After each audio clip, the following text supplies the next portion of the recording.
Boa tarde para você e toda a comunidade espírita, aqui nos Estados Unidos, onde nós estamos, no mundo afora, não temos mais fronteira, né? Então, boa tarde, sejam bem-vindos mais uma vez a essa nossa transmissão aqui do Centro Espírita Amor e Caridade, SEAC, em Orlando, Flórida.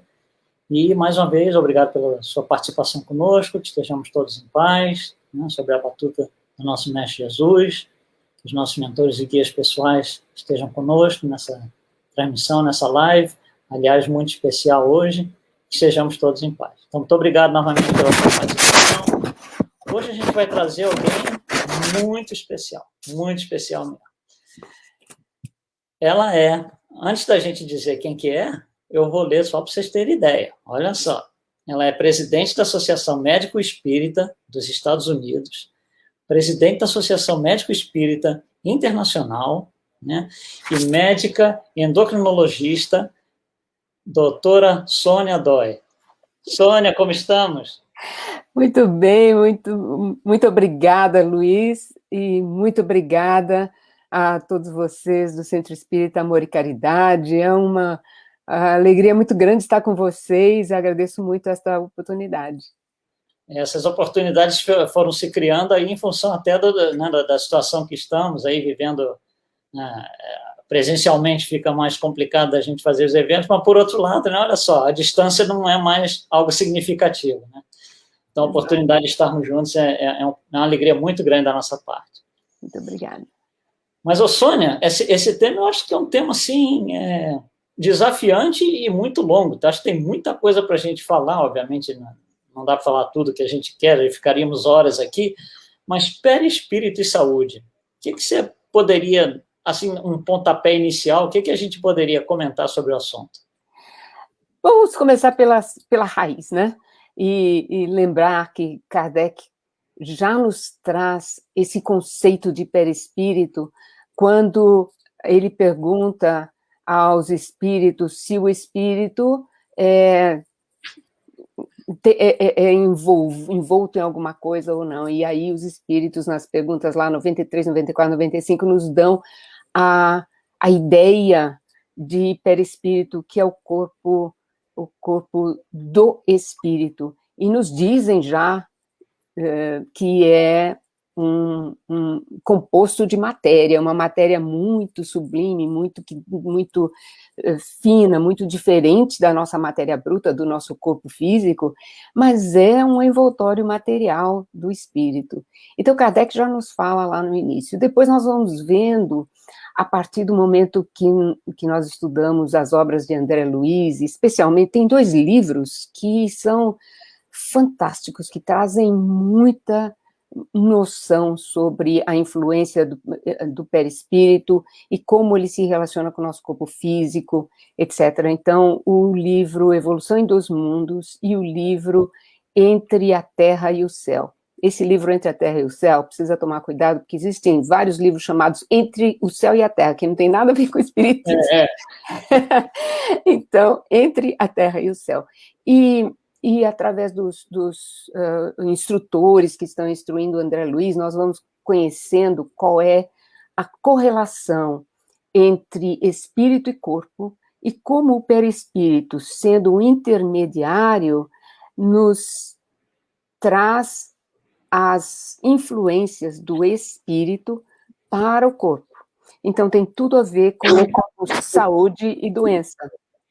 Então, é como se a doença fosse uma consequência, uma expressão, de alguma forma, perispiritual no corpo físico. Né? Exatamente. Existe no livro Entre a Terra e o Céu, o instrutor já diz que a mente, o espírito, o corpo doente, ele é um reflexo de uma mente doente. Então, nós precisamos lembrar que entre mente e cérebro tem uma distância. Né? Mente é o reflexo do pensamento, é o reflexo do espírito. Né? Isto é a mente, que não é física. A mente é um resultado do pensamento do espírito, é onde estão guardadas todas as nossas experiências de todas as nossas encarnações, os nossos pensamentos, tudo está gravado lá. Por isso que nós vamos de uma encarnação para outra, carregando todo esse arcabouço, toda essa bagagem. Tem o nosso histórico espiritual, basicamente, ali. Exatamente, é o nosso histórico, é o nosso... toda a nossa bagagem.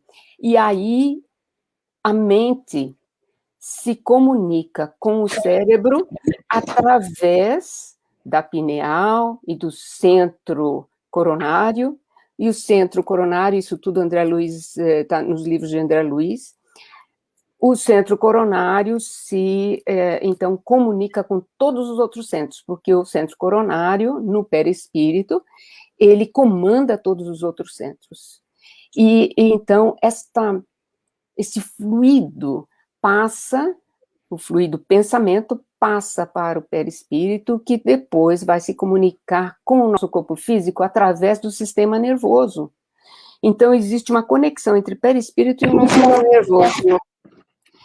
E o nosso sistema nervoso do corpo físico se conecta com o nosso corpo, com o nosso sistema endócrino, com todas as nossas glândulas que produzem os hormônios, e no cérebro, que muitos não consideram, nós não consideramos como um órgão endócrino, no entanto, o cérebro tem células que produzem o que nós chamamos de neuropeptídeos, muitos conhecem como neurohormônios, que também têm essa função de sair dali e se comunicar com outros órgãos no corpo, levando mensagens. Então, um bom pensamento vai se dissipar através lá do centro coronário, né, do perispírito, para o nosso corpo, levando mensagens boas, pensamentos ruins, pensamentos, sentimentos de mágoa, sentimentos de ódio, enfim, todos os sentimentos inferiores vão, sem dúvida, acarretar mensagens deletérias, né, para o nosso corpo. Então, não sei se a gente poderia colocar dessa forma. A ideia tudo começa no pensamento. Então, o pensamento vai gerar algo que vai comandar o cérebro. O cérebro vai responder esse comando sendo uma energia negativa, vamos colocar dessa forma, algo vicioso. Então, vai sair esse comando do cérebro para todas as células do corpo dizendo, façam isso. E o façam isso é compatível com aquela energia, aliás, positiva ou negativa, né? Então, quando o cérebro não é gerador de nada, ele está obedecendo. Isso mesmo. E ainda, os instrutores em André Luiz nos esclarecem que o pensamento, ele não é bom nem ruim. O pensamento é força, então. O que vai é a emoção que vai através dele, né? Então, se eu pensar em chuva, eu estou pensando em chuva, um fenômeno. Mas se com isso os sentimentos que são gerados em mim forem sentimentos de raiva porque está chovendo, automaticamente esse pensamento vai se encorpar deste sentimento. Mas se eu pensar na chuva como algo bom, que vai nutrir a terra, as plantas, etc., que refresca o ar, eu vou estar dando para esse pensamento um outro fluxo, né? E os hormônios que nós produzimos são hormônios que vão atuar nas células, como você disse, Luiz, levando mensagem. Então, a célula pode reagir ao hormônio cortisol, adrenalina, como hormônios de estresse, ou ela pode reagir equilibradamente a esses hormônios, dependendo do sentimento que nós estamos colocando. Isso aí vai, no final das contas, altera, né, o sistema imunológico, né, tem impacto também no sistema imunológico. Isso mesmo, exatamente. Foi bom você falar nisso, porque nessa época que nós estamos vivendo, de pandemia, onde eu acredito que todo mundo já ouviu falar em sistema imune, sistema imunológico, né?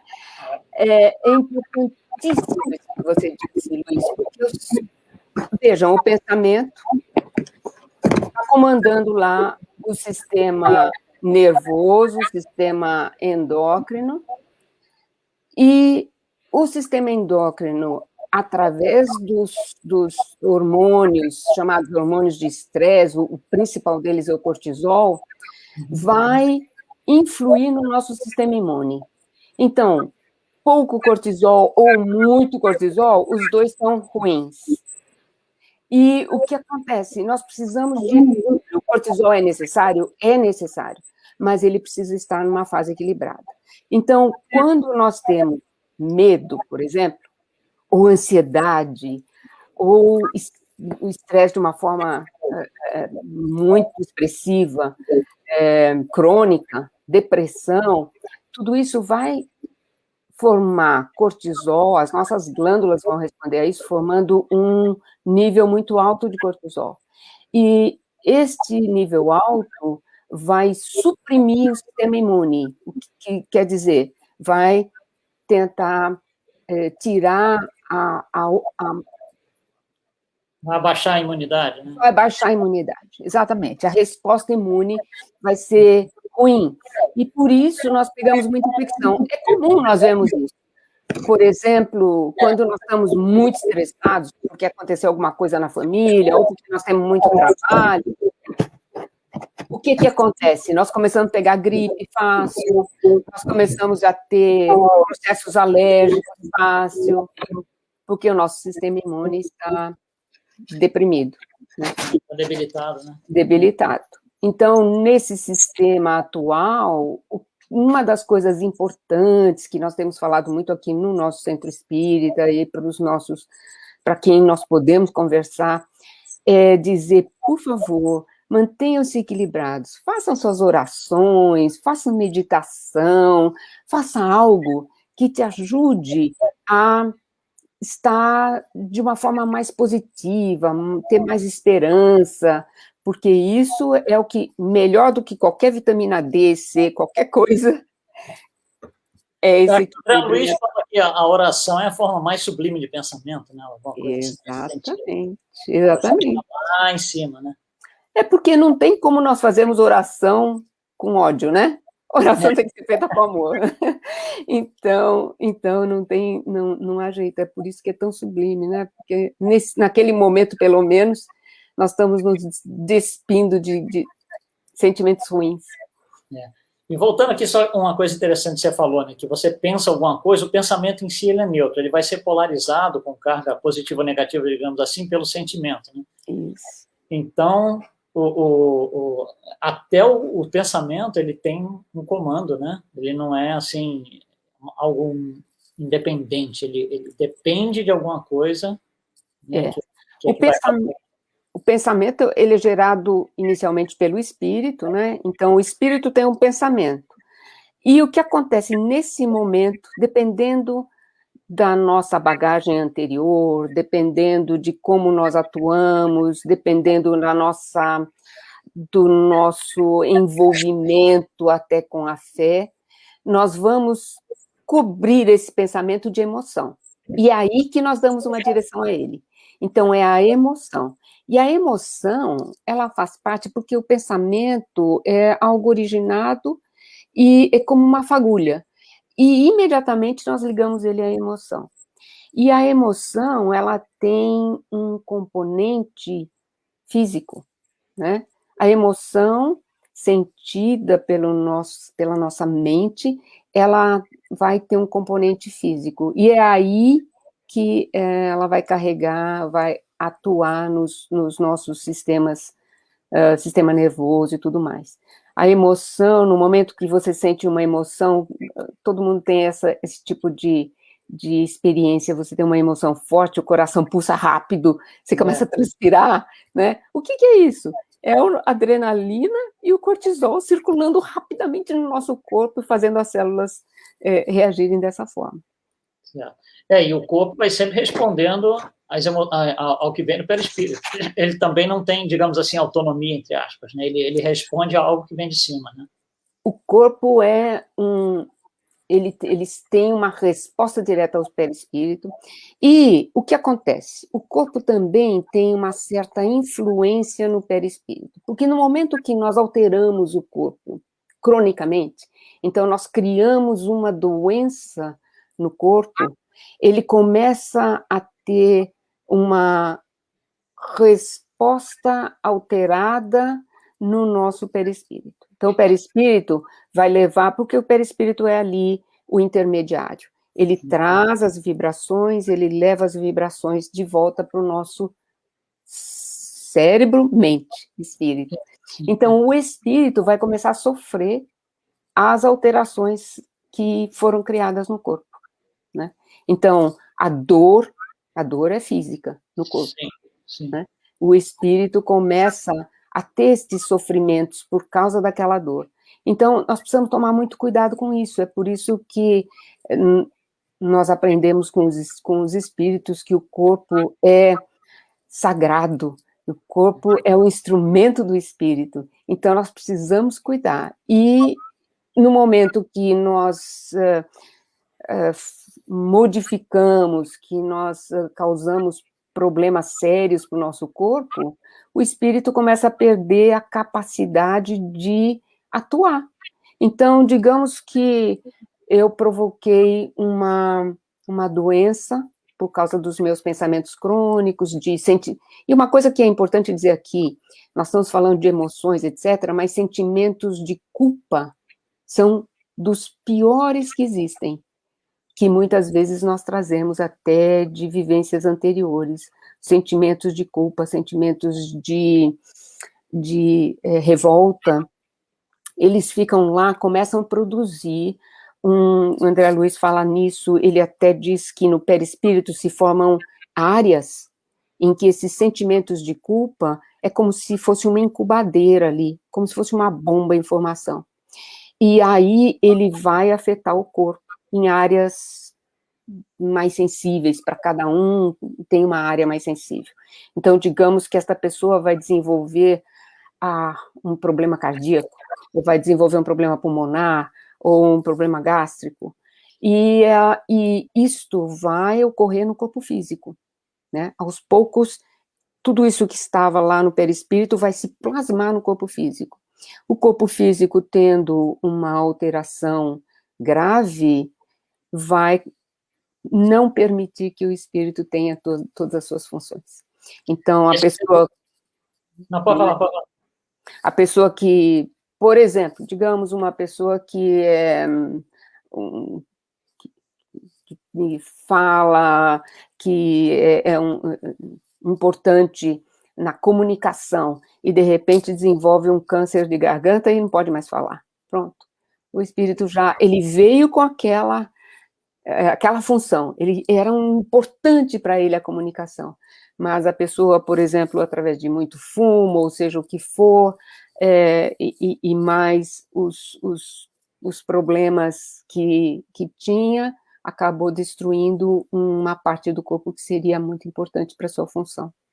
Então, situações, por exemplo, como estresse, por exemplo, que vai... Não, claro, se o estresse for sustentado por muito tempo e tal, isso vai acabar se refletindo de alguma forma no corpo físico, mas não é igual para todo mundo. Para uns vai no rim, para outros vai no estômago, para outros vai no sistema respiratório, né? Exatamente.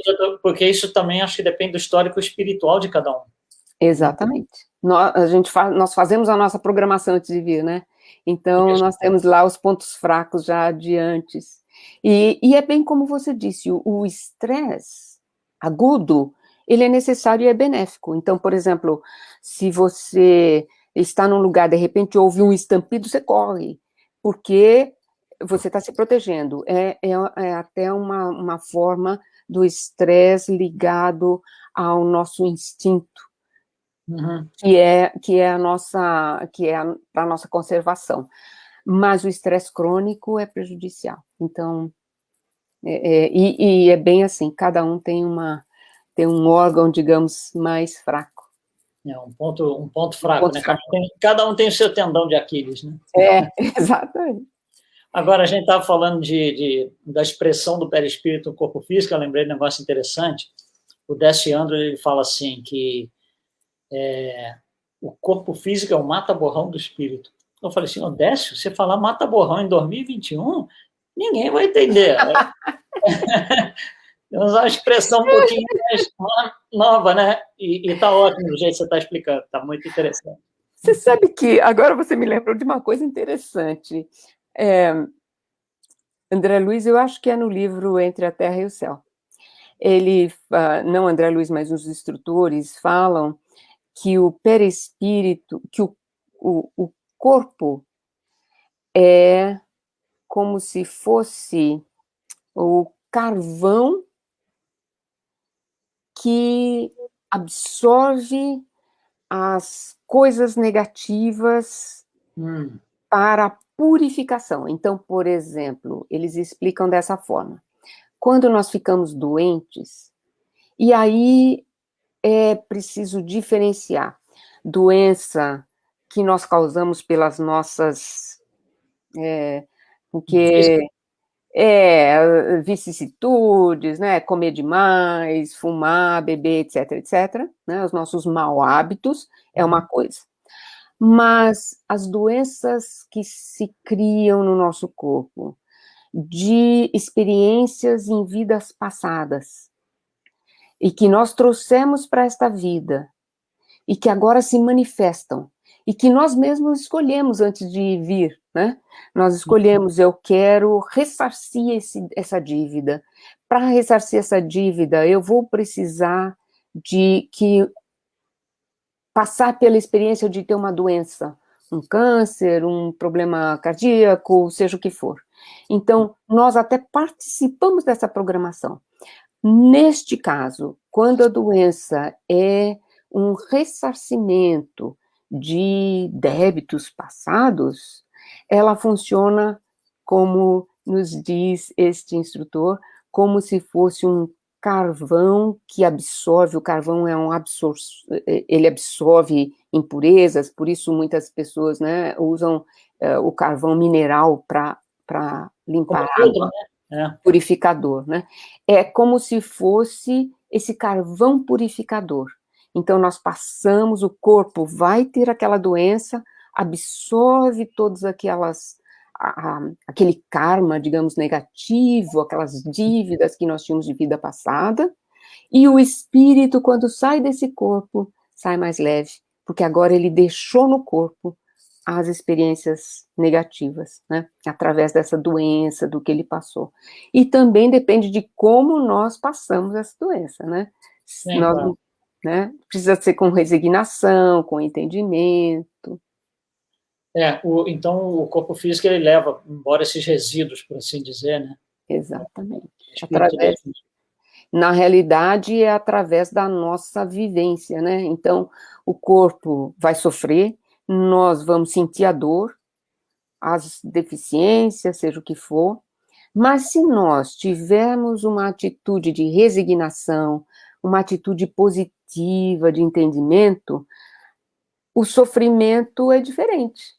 Sim. Né? Não é um sofrimento amargo, um sofrimento depressivo, um sofrimento de se sentir vítima. É um sofrimento de dor, um sofrimento de deficiências, mas com o agradecimento a Deus que eu estou passando por isso, mas eu sei porque eu estou passando e eu vou sair melhor, porque eu sou um espírito eterno, eu não sou o corpo. Né? Então, é preciso muito estudo para esse tipo de compreensão, né, Luiz? Não é qualquer um que vai... Não é, não. Eu estava pensando agora, você estava falando, me ocorreu no Evangelho segundo o Espiritismo, tem uma passagem, uma colocação do Santo Agostinho muito interessante, que ele diz assim, nós temos que sofrer bem. Isso mesmo. Aí eu falo assim, peraí. Aí eu falo, não, peraí, o bem não é de intensidade, é de qualidade, não é quantidade de sofrimento, é a qualidade do sofrimento, né? Exatamente. E por isso nós temos aqui, no vocabulário inglês, nós temos a palavra cure, né, que é cura da doença física, mas nós temos um outro tipo de cura, né, que é o healing. E o healing, em português, não tem uma tradução que eu saiba, mas o healing é uma cura espiritual. A pessoa pode não ser curada fisicamente, e os livros de medicina integrativa aqui trazem esse conceito. Eles trazem essa diferença entre cura e healing.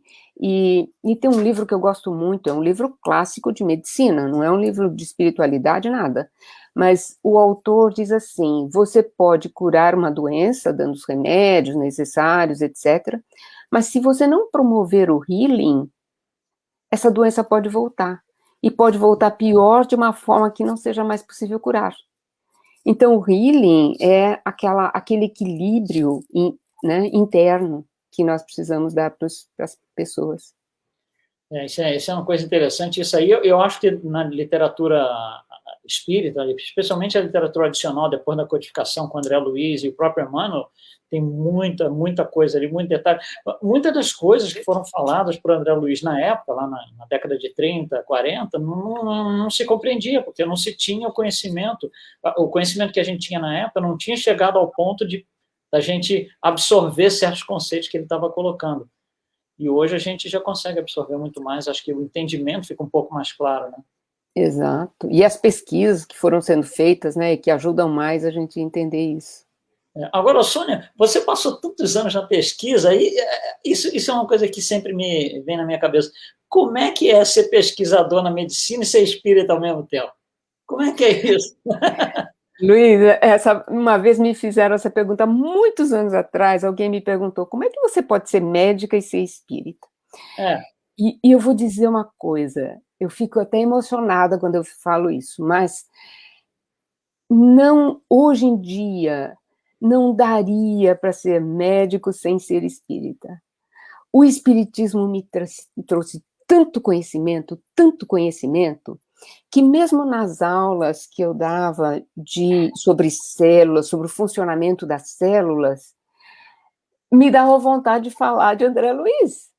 Porque quando você estuda a biologia celular e você vai da célula para cada organela que tem dentro da célula e fica vendo como aquilo funciona, cada célula é como se fosse um cérebro.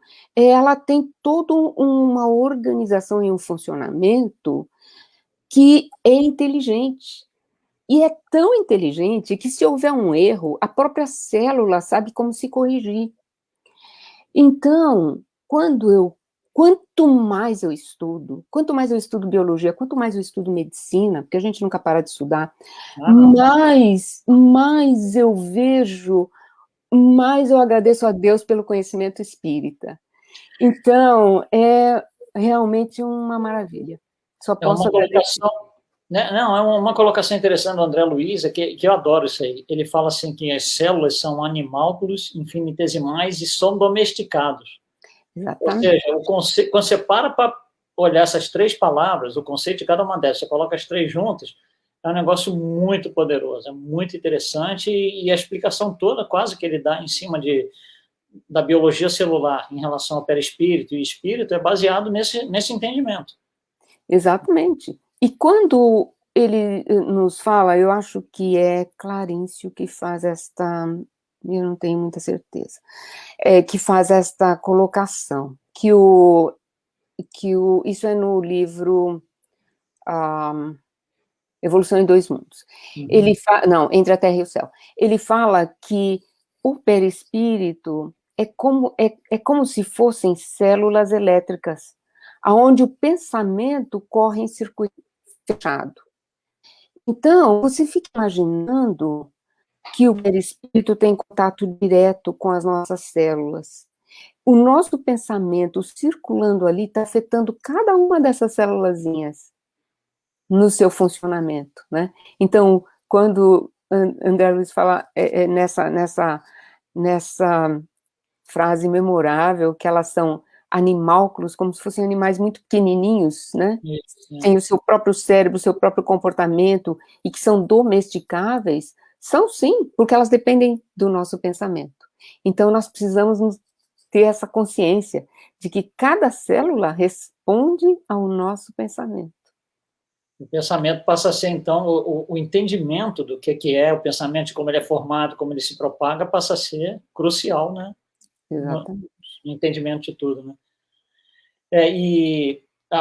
Por exemplo, a gente vê que na área da medicina existe muito conflito ainda, né? Porque eu não sei, pelo menos eu que estou de fora, não sou da área, mas a gente vê que existem certas horas que, né, a medicina vai avançando, e dependendo de quem está conduzindo os trabalhos e tal, parece que tem certas horas que bate no muro, né? e as explicações não vêm. E isso daí eu acho que os médicos espíritas, né, onde você se enquadra, eu acho que isso nunca acontece. Nunca tem muro para você bater nele. Exatamente, e isso é uma coisa interessante que vem através de Kardec, né?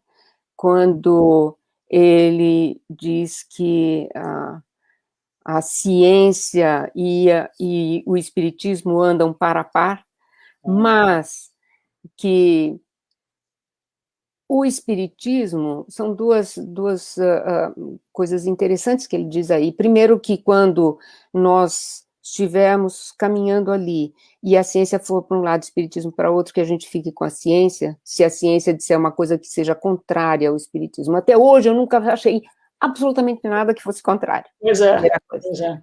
Segunda coisa é que me fugiu um pouco o que eu ia falar. Mas que, sim, que a ciência, ela vai explicando, mas ela chega num ponto, exatamente como você disse, que ela não consegue explicar mais. Então, nós vamos aprofundando, chega num ponto que não consegue mais. Aí, o que acontece? O espiritismo continua e explica. E é exatamente assim. Quando nós não conseguimos saber, então, por exemplo, você pergunta aos pesquisadores que trabalham com vidas passadas, e eles trazem lá, eles vão entrevistar as pessoas, eles vão ver arquivos, etc., para confirmar que uma pessoa que fala que viveu há 10, 15 anos atrás, etc., eles vão lá, confirmam, realmente tudo que essa criança falou, que essa pessoa falou, existiu, e é exatamente o fato é confirmado. Então, eles conseguem trazer evidências de vidas passadas. Mas quando você pergunta a eles, e eu perguntei a um deles, você tem as evidências de vidas passadas, mas você sabe como é que as experiências de uma vida passaram para um corpo completamente diferente, numa época completamente diferente, uma família que não tem nada a ver? E aí eles não sabem explicar. E nós sabemos, né? Fica a lacuna, né? Fica o elo perdido aí, né? O elo perdido. Mas eles vão chegar lá, né? Eles vão chegar lá. O Dr. Jorge Andréa, que foi um maravilhoso médico espírita, infelizmente já foi para o outro lado, com 100 anos de idade, ele disse, numa das últimas entrevistas que ele fez, ele diz assim: eu tenho certeza que daqui a alguns anos a ciência vai avançar tanto e nós vamos chegar os médicos vão começar a entender melhor o que é toda esse limiar do espírito que agora eles ainda não conseguem entender e aceitar. Então, esperança. E isso vai longe, né? Mas a gente quer agradecer a participação do público que está aqui com a gente. Temos a Isabel, Patrícia, o Roberto, a Andréia, a Emília, Berg. A Isabel está colocando uma pergunta aqui para a gente, o Sônia. Olha só. Ok. Doutora Sônia, qual seria uma referência simples em que o indivíduo deve distinguir as dores físicas que necessitam de auxílio médico ou de um profissional na área?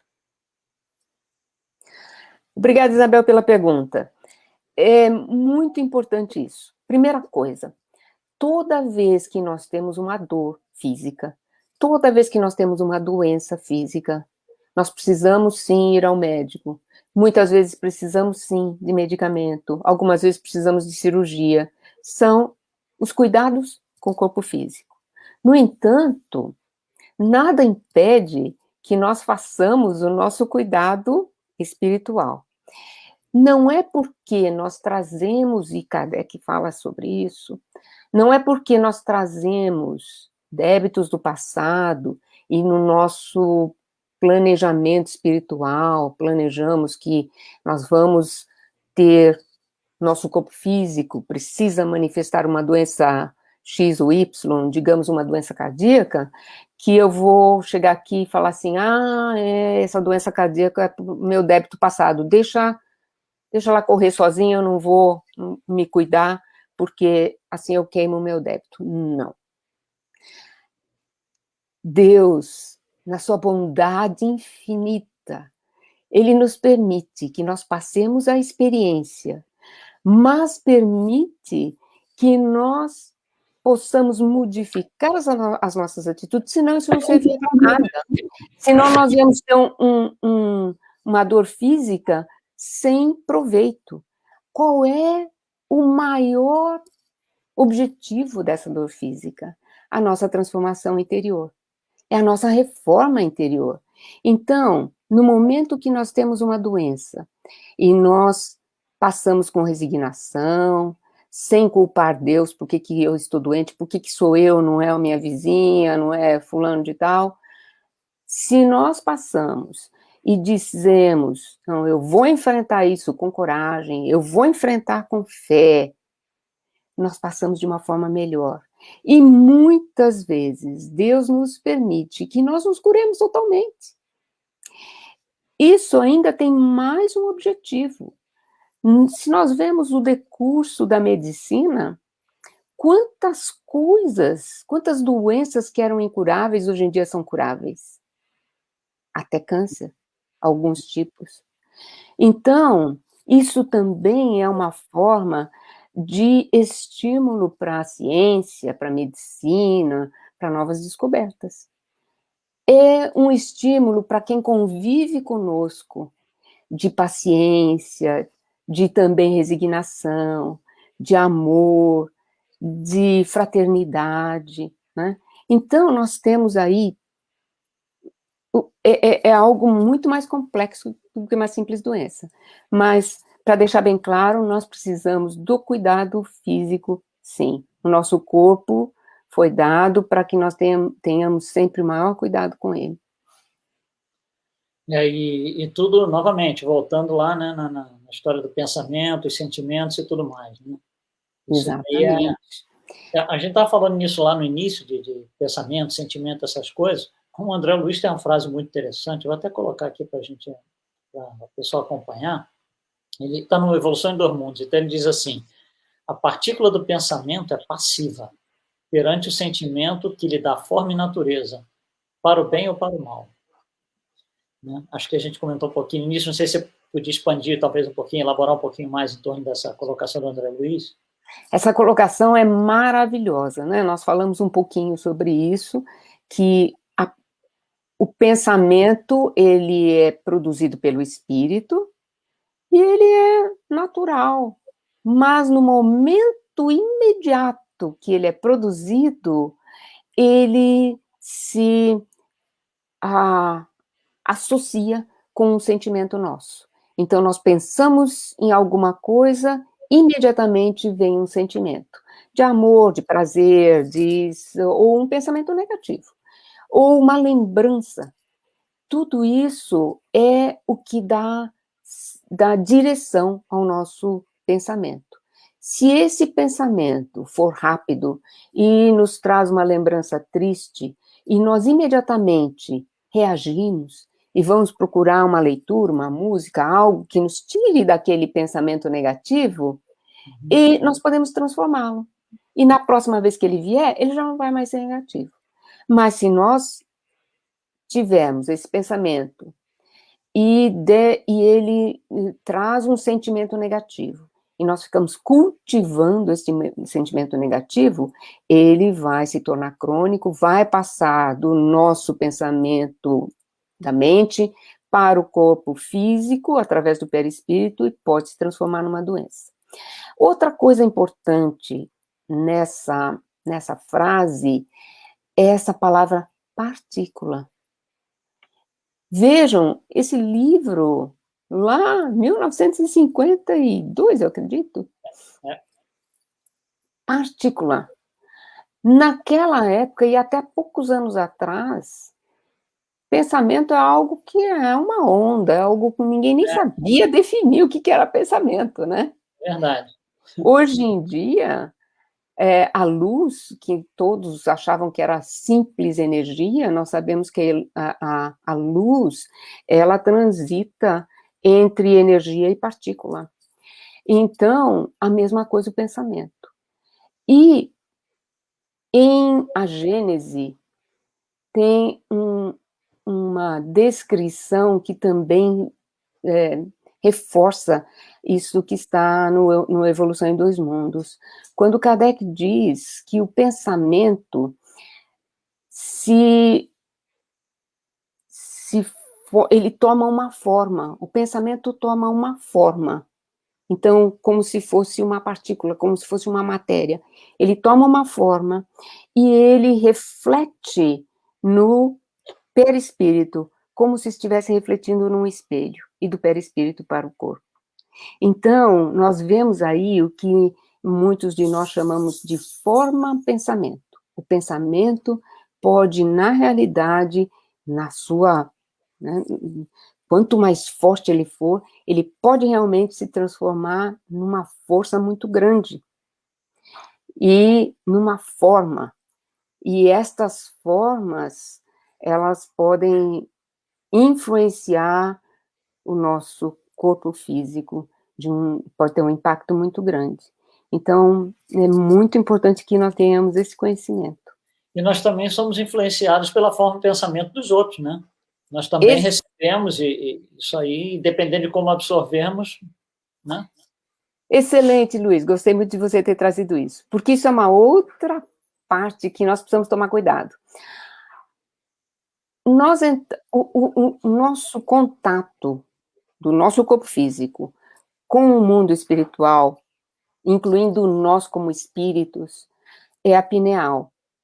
A pineal, no nosso corpo físico, a glândula pineal no nosso corpo físico, ela está em conexão, digamos, com o centro coronário do perispírito, que é por onde o espírito se comunica, se manifesta.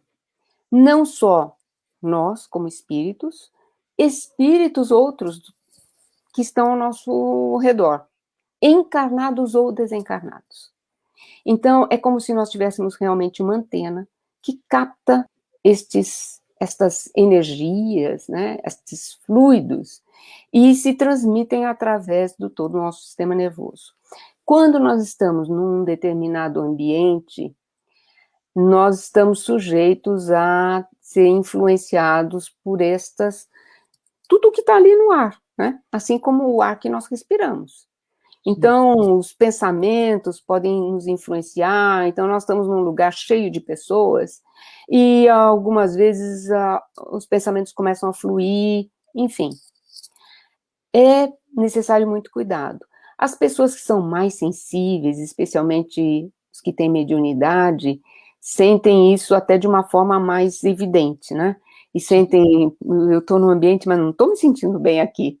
Alguma energia meio, né? Eu estou inconfortável. É realmente melhor sair dali. É melhor sair dali. Ou, quando não podemos sair, imediatamente, nós nos ligamos com os nossos mentores através da prece. Por quê? Através da prece, nós saímos daquela sintonia. Então, não é necessário que nós fiquemos sendo bombardeados pelas energias externas, mas nós precisamos estar, nós mesmos, num limiar mais alto de energia. Então, é por isso importante o nosso pensamento, de novo, voltando ao pensamento, porque se nós estivermos com pensamentos bons, com pensamentos de fraternidade, nós vamos estar fora dessas faixas. Elas podem nos influenciar, mas nós saímos dela através da prece, de pensamentos bons, e muitas vezes, se nós nos sentimos assim, percebemos esse ambiente ruim, e não podemos sair dali, a nossa prece vai auxiliar até para os outros que estão ali, com esses pensamentos, né? Mas é muito importante isso, porque, às vezes, veja, quando as pessoas estão em hospitais, você está num ambiente em que todo mundo que está ali, com exceção de quem está atendendo, estão em sofrimentos físicos muito grandes. E, além disso, podem estar ali espíritos que são obsessores de quem está ali, enfim. Então, são ambientes em que nós precisamos estar muito protegidos com a prece.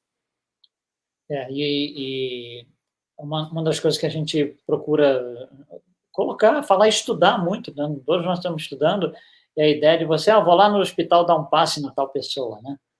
Então, assim, peraí, não vai aberto assim, não, tem que ir protegido, se precisar ir, né, provavelmente com mais pessoas, para sustentação e tudo, porque realmente o ambiente é um ambiente público, né, se você pensar em termos de espíritos desencarnados, é um ambiente público, você está ali aberto, né, tem que ter muita proteção.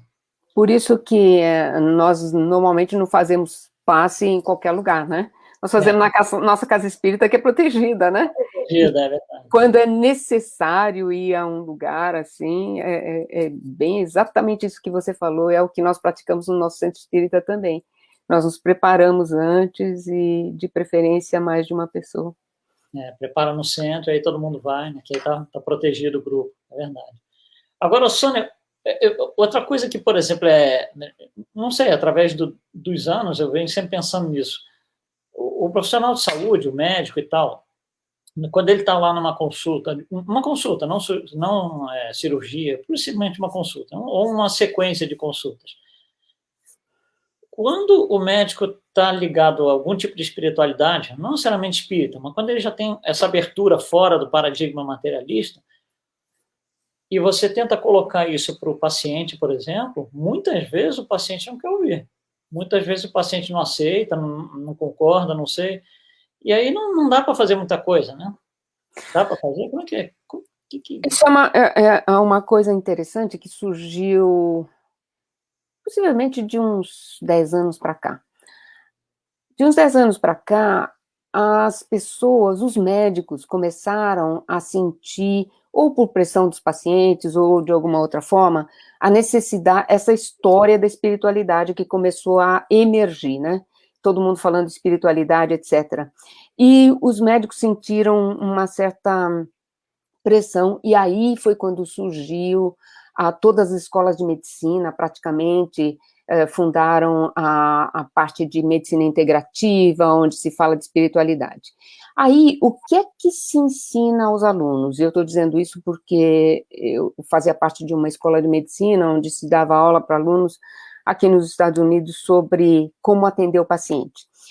Os alunos recebem lá um formulário, e numa das partes do formulário está escrito assim: perguntar ao paciente sobre religião e espiritualidade, se ele segue alguma religião, espiritualidade, se ele tem uma comunidade religiosa que o apoie. E aí, o que eles fazem? Perguntam. Aí o paciente responde sim ou não, ele preencheu o questionário e acabou, não tem mais nada. E aí eu ficava me perguntando, do que serve isso?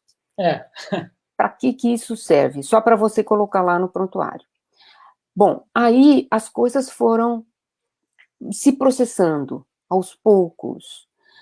E existem médicos aqui nos Estados Unidos que são maravilhosos, e uma delas é a doutora Cristina Puhalski, que é fundadora e presidente-chefe da George Washington Institute of Spirituality and Health, Jewish, aqui no centro de Washington, essa universidade. E ela faz muitas palestras maravilhosas, e ela atende pacientes em palliative care e pacientes com câncer. E ela vai além dessas perguntas. Ela vai perguntar ao paciente, e ela ensina isso para os alunos dela. Então, ela está saindo desse estigma só de perguntar. Mas ela diz, se o paciente diz que tem uma religião, você pergunta qual, você pergunta se ele quer ser direcionado para alguém que fale sobre a religião dele, e você pode sim falar com ele em termos religiosos, você pode sim falar em termos de fé. Se ele disser, eu prefiro não conversar sobre esse assunto, eu não creio em Deus, eu não quero conversar sobre esse assunto, você respeita e tudo bem. Mas se ele der abertura, sim, fale sim. Então, é maravilhoso o trabalho que ela tem feito. Ela tem um artigo, e ela deu palestra, e talvez nós vamos pedir para ela dar palestra na nossa Sociedade Médica Espírita aqui, sobre o médico, ensinar o médico como ser um healer, ou seja, como ele desenvolver compaixão pelo paciente, como ele se ligar ao paciente de uma forma que não seja tão material.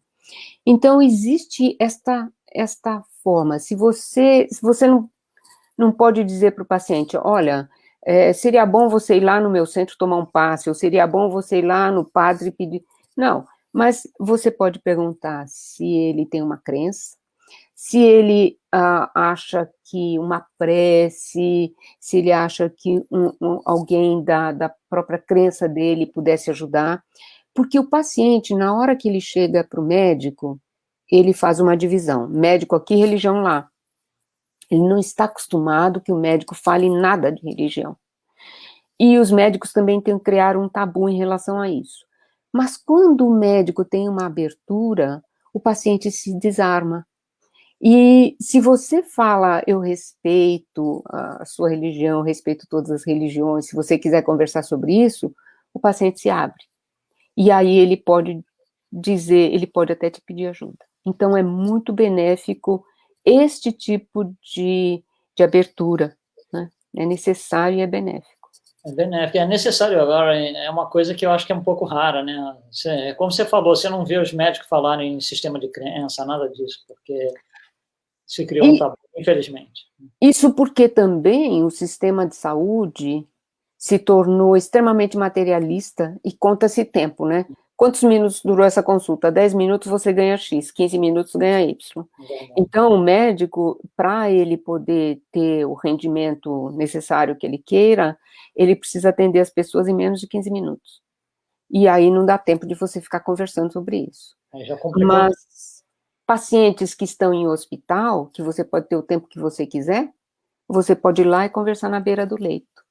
Então, quem faz mais esse tipo de aproximação são os enfermeiros e enfermeiras, que ficam mais tempo perto do paciente. Tem mais proximidade, né? A gente agradece a participação da Simone, da Elisete, e a Maria Ávila tem uma colocação aqui, uma pergunta, Sônia. Somos veganos, ela fala. Me fale o que acha sobre a devastação dos oceanos, planeta, crueldade com os nossos irmãos animais e veganismo, por favor. Maria, infelizmente não é uma área em que eu conheça muito esta área. Eu sei o que são os veganos, eu sou a maior defensora de respeito à natureza em geral, a natureza como um todo. É a criação de Deus. Então, quando nós vemos a natureza sendo como uma criação de Deus, nós devemos o maior respeito à natureza. Então, evidentemente, qualquer crueldade, qualquer abuso, o problema, a palavra é abuso e crueldade. Qualquer abuso, em qualquer área, deveria ser evitada. Então, é muito importante a noção de uso e abuso. É muito importante a noção de respeito. E é isso que nós precisamos divulgar e difundir cada vez mais. Nós estamos vendo nessa pandemia, foi uma coisa muito interessante, houveram vários posts aí de animais saindo pela rua, animais selvagens, né? Eu não sei se vocês viram, mas animais na Inglaterra, na Irlanda, os cabritos, os bodes, em alguns lugares, outros animais saindo pela rua, porque não tinha ninguém na rua. Não tinha carro, não tinha ninguém. Então, os animais falaram, puxa, o nosso habitat, né, de volta. E eu vi muitos posts sobre isso. Então, é o nosso dever nós precisamos viver, nós precisamos sobreviver, mas é o nosso dever respeito à natureza.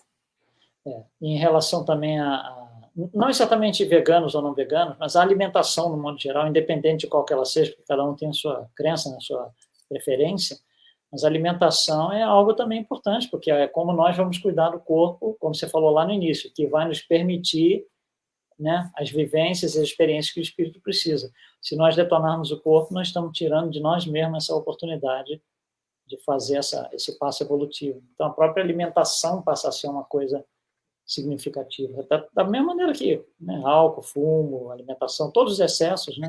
Tudo isso vai ter um peso por aí, né? Exatamente. E você estava falando, você deu alguns exemplos aí, Sônia. Aqui nos Estados Unidos nós temos, né, você é presidente da Associação Médico Espírita, que eu, pessoalmente, né, considero fundamental a existência de um órgão desse tipo, né, e temos também no Brasil, né, tem a Associação Médica Espírita no Brasil, não conheço, eu pessoalmente não sei como é que funciona nos outros países, mas imagino que deva ter por aí alguns, né, e a oportunidade que um grupo desses, né, uma entidade dessa, traz de esclarecimento ao público, né, principalmente ao público que já está lá dentro do espiritismo/espiritualismo, né? Mas eu acho uma coisa fundamental. Você, como presidente da associação, como é que você vê a divulgação aqui? O pessoal, né, está assimilando aos pouquinhos? É claro que é um processo, mas como é que você vê essa questão? Primeiro, eu queria dizer que a Sociedade Médico Espírita, ela tem a finalidade principal dela, eu diria, é de comunicação com os profissionais da saúde. Porque você veja, cada um de nós, espíritas, dentro do nosso trabalho, seja ele qual for, nós temos a possibilidade de divulgar o espiritismo, ou de fazer um processo de quase um atendimento fraterno, digamos, mas de olhar, de conversar com os nossos companheiros de trabalho, quando eles estão em dificuldades, trazer uma palavra amiga. Nós podemos sempre trabalhar dentro do nosso próprio ambiente de trabalho. Exemplificar, isso é um problema fundamental. Dentro de cada profissão, nós temos normalmente um vocabulário específico. Na área da saúde, é um vocabulário tão específico que quando você vai conversar, por exemplo, com um profissional da saúde sobre espiritismo, você pode utilizar o vocabulário que ele entende e traduzir as palavras, por exemplo, de André Luiz, as palavras do espiritismo trazidas pelas obras de Kardec, no contexto que este profissional vai assimilar mais facilmente. Se nós pegarmos um profissional da saúde, especialmente aqui nos Estados Unidos, onde não se conhece espiritismo, né? Brasil é diferente, mas digamos aqui nos Estados Unidos, onde não se conhece espiritismo, e dissermos para ele, você não quer ir ouvir uma palestra lá no Centro Espírita? E ele vai se assustar e não vai. Mas se eu disser para ele, você quer ir ouvir uma palestra sobre espiritualidade e medicina? Ele pode se interessar, e ele vai. Então, quando nós conseguimos traduzir isso para o vocabulário dele, as nossas palestras de espiritualidade, medicina, etc., elas são dadas normalmente no contexto do vocabulário científico. Uhum. Aí eles se sentem atraídos e vão. E aí nós começamos a educá-los, pouquinho.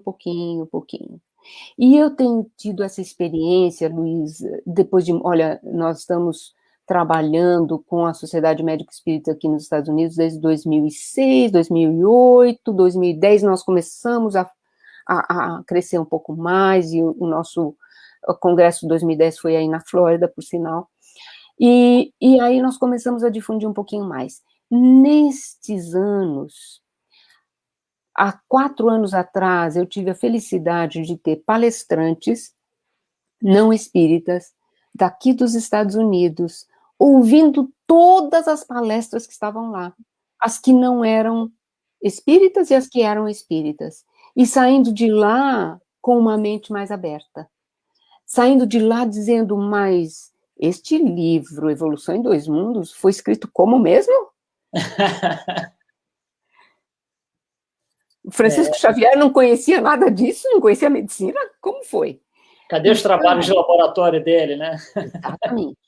Então, aos poucos, nós estamos educando, trazendo o conhecimento do espiritismo para os profissionais da saúde. Esse é digamos, é o nosso principal. Por que para os profissionais de saúde? Porque são eles que vão nos atender, eles vão se tornar os nossos médicos. E eles precisam entender que o trabalho não é só ao nível do corpo físico material, desculpe, material, mas eles precisam entender a alma, eles precisam ter compaixão, né?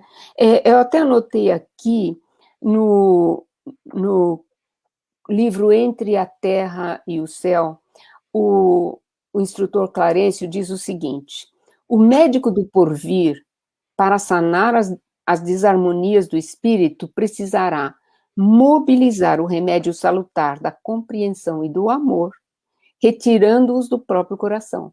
Como é que eles vão fazer isso se eles não têm ainda, não desenvolveram? Eles têm, mas não desenvolveram. Então, o nosso trabalho é de desenvolver no coração desses médicos, desses profissionais de saúde, esta ligação de coração, de sentimento com o paciente, não apenas de conhecimento técnico, né?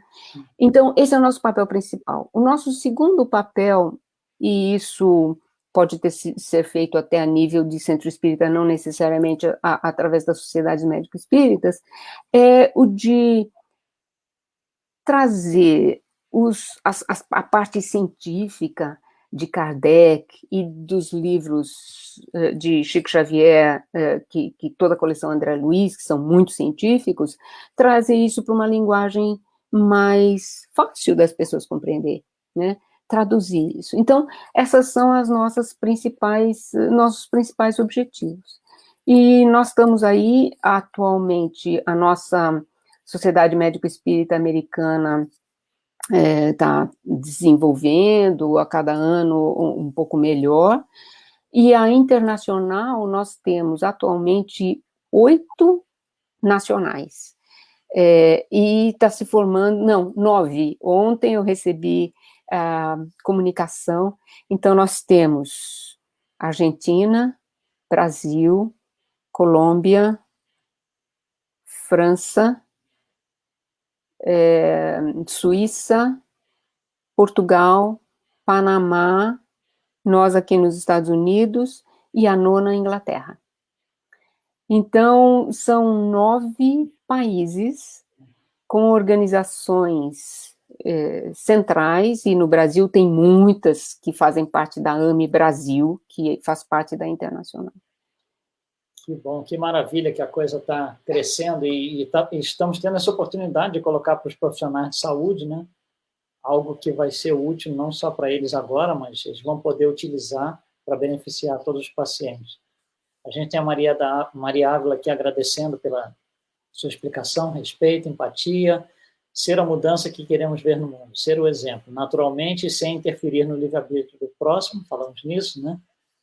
Estou encantada com a explanação da doutora. Olha só. Muito obrigada, Maria, muito obrigada.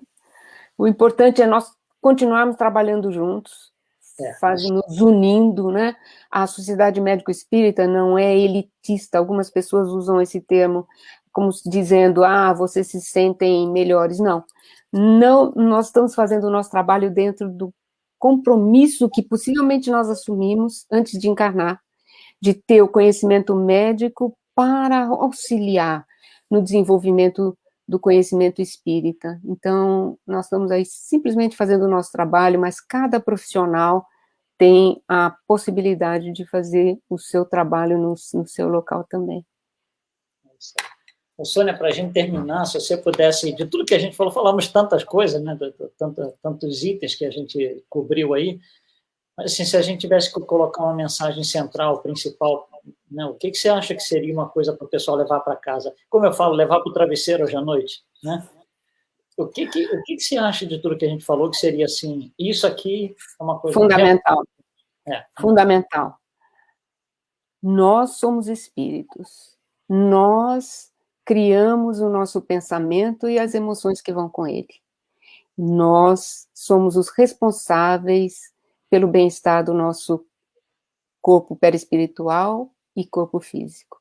Então, vamos vibrar coisas boas, vamos vibrar sentimentos bons, vamos estudar cada vez mais para nós podermos entender como nós podemos mudar o nosso interior e, através da mudança do nosso interior, nós vamos certamente estar mudando o nosso corpo físico.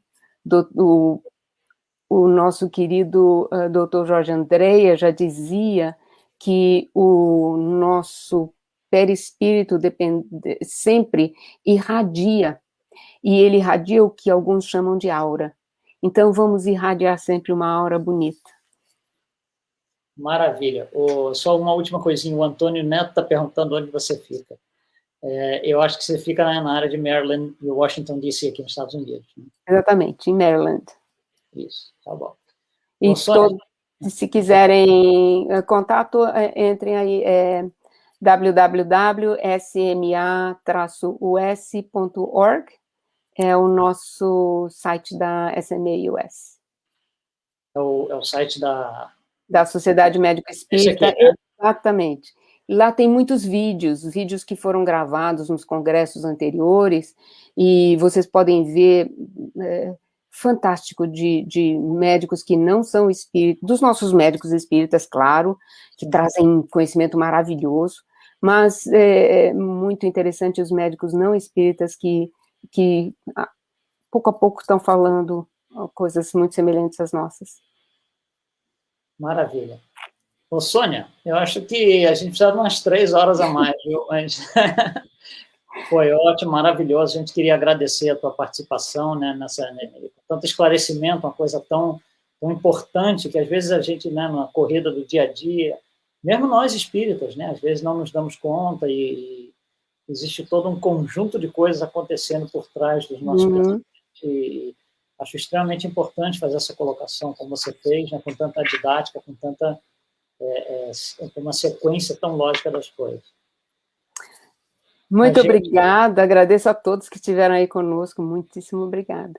Agradecemos, então, a gente agradece a todo mundo que participou com a gente hoje, o Antônio, Maria, todo mundo que a gente já mencionou, Isabel, Simone e Patrícia.